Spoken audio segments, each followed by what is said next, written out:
So now ब्रैडकॉम group आप देखिए यहाँ पर 16 रुपये 25 पैसे का प्राइस आ चुका है। अपर सर्किट पर यहाँ पर क्लोजिंग दे दी है, लेकिन अभी भी सारी चीजें सुधरी नहीं है। 30 तारीख को आपका रिजल्ट है। आप जो नंबर्स आप दे रहे हैं कमेंट सेक्शन में वो मैं नोट करता जा रहा हूँ।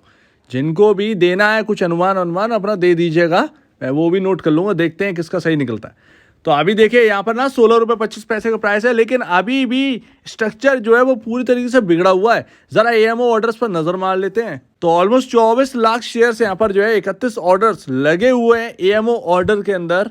तो अभी देखते हैं थोड़ा सा यहाँ पर माहौल वैसे ही है या फिर थोड़ा सा चेंज है। तो ये नॉर्मली है ऑलमोस्ट। अगर आप देखें ज़्यादा कुछ बदला नहीं। आज 2 करोड़ 90 लाख शेयर्स में काम हो चुका है। बढ़िया है, वॉल्यूम तो ठीक ठाक है, लेकिन जो ओपन होकर जो यहाँ पर जो है ना डाउन साइड पकड़ रहा है ये बिल्कुल ठीक नहीं है। उसका भी एक रीज़न है ये क्यों हो रहा है। और कल का दिन तो मोस्ट इंपॉर्टेंट है। कल अगर दोबारा स्लिप होते हुए नजर आए तो फिर वापस यहाँ पे जो है ना काफ़ी ज़्यादा डाउनसाइड हमको देखने को मिल सकती है। और अभी आरएसआई इंडिकेटर की बात करें तो 56.99 पर वैल्यू आ चुकी है, बट न्यूट्रल है। जैसा कि मैंने कहा ओवर अबाउट होगा 70-75 प्लस। जी हाँ, और 85 हाईएस्ट, 85-90 के पास हाईएस्ट है ब्रैडकॉम ग्रुप का। अगर आप हिस्ट्री थोड़ी सी उठा के देखेंगे चार्ट पर तो आरएसआई जो है वो 85 है, 86 87 के आसपास गया है। वहां से एक करेक्शन आया ही आया है, तो ध्यान रखिए इस बात का। तो ये रहा स्ट्रक्चर। अब देखिए यहाँ पर जो है आप निकल चुके हैं। आज सेकेंड डे है उस ट्रेंड लाइन से कंफर्मेशन का, जैसे तैसे निकल लिए। लेकिन प्रॉब्लम पता क्या है? प्रॉब्लम ये है कि उसी ट्रेंड लाइन के पास आपका 50 डेमा पड़ता है। 50 डेमा भैया, यही तो एक प्रॉब्लम है। इसीलिए तो इस कैंडल से हम लोग स्लिप होते हुए नजर आए थे 17 रुपये 45 पैसे के आसपास से। यही तो प्रॉब्लम थी। वो 50 डेमा उधर ही पड़ा हुआ था। वो सेकेंड डे था, उस दिन झेल नहीं पाया बीसीजी, गिर गया। वो 50 डेमा के ब्लो चला गया, फिर ट्रेंड लाइन भी ब्रीच हो गई, वो चल गया। तो अभी यहाँ पर जो ना ओपन और क्लोज हो रहा है ना जो आपका वॉल्यूम, आप यहाँ पर देखिए सर्किट ओपन हो जाता है, वो डाउन चला जाता है, फिर आप आ जाता है। स्ट्रॉन्गनेस नहीं है, स्ट्रॉन्गनेस नहीं है। जैसे तैसे आज क्लोजिंग तो दे दी, लेकिन क्लोजिंग अभी भी खतरनाक है। जैसा कि आज मैंने सुबह मार्केट ओपन होने से पहले ही अपडेट कर दिया था कि आज का और कल का बहुत इंपॉर्टेंट होगा। बिकॉज आपका ट्रेंड लाइन के आप तो ऊपर निकल चुके हो, लेकिन वहीं आपका 50 डेमा पड़ता है। अब वो 50 डेमा के ऊपर स्टॉक टिक पाएगा तो ठीक है, नहीं टिकेगा तो वो एकदम गिरावट आ जाएगी। तो कल अगर गिरावट आती है तो फिर यहाँ पर दिक्कत की बात होगी।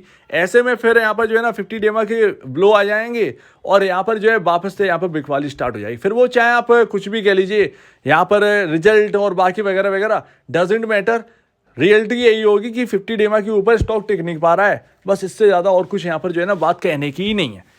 अगर कल यहाँ पर जो है अपर सर्किट लग गया, अच्छी खासी क्लोजिंग हो गई, तो फिर सेकेंड डे होगा 50 डेमा के ऊपर। जो कि हमेशा ध्यान रखिए, किसी भी स्टॉक के ऊपर अगर आप देख लीजिए तो स्टडी के हिसाब से सेकेंड डे कंफर्मेशन डे ही होता है। अब वो बीसीजी अपनी एक अलग ही यहाँ पर रंग रूप देता है। अब वो ऑपरेटर आ गए या कुछ आ गए और उन्होंने पकड़ कर यहाँ पर जो है खींच दिया बीसीजी को, तो वो एक अलग बात है। अदरवाइज किसी और स्टॉक के अंदर अगर यहाँ पर जो है ना 50 डे में निकलता है तो उसका सेकंड डे जो है ना वो बहुत इंपॉर्टेंट रहता है। वो कंफर्मेशन डे रहता है कि 50 डेमा के ऊपर टिक पा रहा है या नहीं टिक पा रहा है। तो वही चीज़ है, अगर ये टिक गया तो यहाँ पर सीधे 21 रुपये जो कि 200 डेमा है वहीं आपको देखने को मिलेगा। सॉरी 200 क्यों, 200 नहीं 100, मैं अभी तक 200 बोला था। 200 डेमा है जो कि आपका 21 रुपये पड़ता है। तो वो सीधे फिर यहाँ पर स्टॉक जो है वो कुछ सीधे 21 ही दिखेगा। 30 मई से पहले आपके सामने 21 रुपये यहाँ पर जो है ना आपकी डीमेट में शो करने लगेगा कि बीसीजी यहाँ पर 21 रुपये पहुँच चुका है। तो यहाँ पर ये स्ट्रक्चर रहने वाला है, यही यहाँ पर जो है ना रहने वाली है। तो कल का दिन मोस्ट इंपॉर्टेंट है, लेकिन जिस तरीके से आज सर्किट खुला, डाउन गया, वो फिर ऊपर गया, वो भाई वो जो एक है ना थोड़ा सा यहाँ पर एक कन्फ्यूज़न बैठा हुआ है स्टॉक के अंदर, वो फिर दिक्कत वाली बात है। तो कल का दिन मोस्ट इंपॉर्टेंट है, नज़र रखिएगा इसके ऊपर क्या होना है। और आज जैसे तैसे इस बार बचा लिया 3000 करोड़ को, मतलब मार्केट में अपना थोड़ा सा रुतबा दिखा दिया ब्रैडकॉम ग्रुप ने कि हाँ भैया 3000 करोड़ के ऊपर ये मार्केट रहेगा, हमारा मार्केट कैप तो वो 3000 करोड़ के ऊपर है। और जितनी आप ध्यान रखिए आपके पोर्टफोलियो में तो रखा है, आप रिटर्न आप देख रहे हो, आप रिटर्न मत देखो, आप ये देखिए कि कितने मार्केट कैप वाली कंपनी आपके अकाउंट में डली हुई है। समझ रहे ना, आप इसको अंदाजा नहीं लगा सकते। आपका आप ये समझिएगा अगर ये रिकवर हो गया तो आपके साल का खर्चा ये अपने दम पे निकल जाएगा। इसके डिविडेंड के ऊपर ही आपका खर्चा निकल आएगा, आपके फ़ोन, आपका ये सब जो जितना खर्चा होगा ना, तो वो आपका पूरा पूरा यही मैनेज कर देगा आपके डिविडेंड से। समझ रहे हैं ना इस बात को? तो जितनी बड़ी बनेगी उतना ज़्यादा अच्छा रहेगा। वो डिविडेंड से ही आपका पूरा पूरा यहाँ पर खर्चा निकल आएगा साल का। आप इस बात को समझिए। आईटी स्टॉक है, कोई छोटा मोटा स्टॉक नहीं है। और ध्यान रखिए, मैं तो इस वक्त यहाँ पर यही देख रहा हूँ कि $1 बिलियन का यहाँ पर जो है ना रेवेन्यू मेरे सामने आ रखा है। वो ही मैं देख रहा हूँ कि $1 बिलियन का क्या रेवेन्यू इस बार छू रहा है, क्योंकि 6,000 करोड़ का रेवेन्यू तो बना चुकी है कंपनी। 6,000 करोड़ का प्लस का रेवेन्यू यहाँ पर बना चुकी है कंपनी 3 क्वार्टर में ही। अब आपका आंकड़ा जो है ना वो 7100 करोड़ का यहाँ पर रखा था कंपनी ने कि हम इस साल 7100 करोड़ की नेट सेल करेंगे। मात्र 1100 करोड़ है जो कि यहाँ पर छूना है।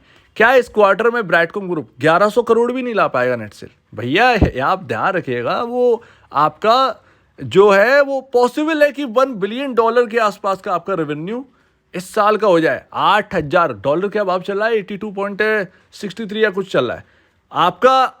कुछ नहीं तो $1 बिलियन के आसपास या $1 बिलियन को हम क्रॉस कर जाएंगे। 8,200 करोड़ सेलिब्रेशन होगा बहुत तंगड़ा वाला, कंपनी के अंदर भी, शेयर होल्डर्स के अंदर भी, कि कंपनी 8,200 करोड़ का रेवेन्यू क्रॉस कर गई है। तो ये एक सबसे बड़ा सेलिब्रेशन होगा। ये सेलिब्रेशन आपके लिए भी बहुत इंपॉर्टेंट है। आप समझिए इस बात को, तब आपको समझ में आएगा। अभी नहीं, अभी तो दिक्कतें बहुत हैं, बहुत सारी प्रॉब्लम्स हैं। कोई खुन्नस खा के बैठा होगा, कोई सोच रहा होगा कि रिकवर हो जाए, तो बहुत सारी चीज़ें। जिसने बेच दिया वो सोच रहा हो कि मैं खरीदूं या नहीं खरीदूं, तो बहुत सारी टेंशन है। और अपने को कुछ नहीं, 2200 करोड़ के आसपास की नेट सेल चाहिए। वो 2200 करोड़ की नेट सेल अगर आ गई इस क्वार्टर में, तो आपका यहाँ पर जो है ना $1 बिलियन का हो जाएगा। तो आपने जो नेट सेल के आंकड़े हैं फालतू वाले मत भेजिए कि ऐसी आपने लिख दिया और बस चला गया, तो ऐसा मत करिएगा।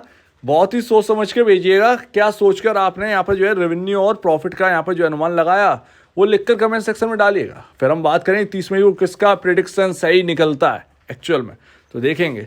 तो मेरा तो मानना यही है, वो $1 बिलियन हम छू गए और मैं इसी का इंतजार कर रहा हूँ। और सेलिब्रेशन होगा ब्रैडकॉम ग्रुप का कि भैया $1 बिलियन की कंपनी हमारे पोर्टफोलियो में डली है, रेवेन्यू करती है। सो उम्मीद है इस बात को आप समझे होंगे। इंतजार है 30 मई का।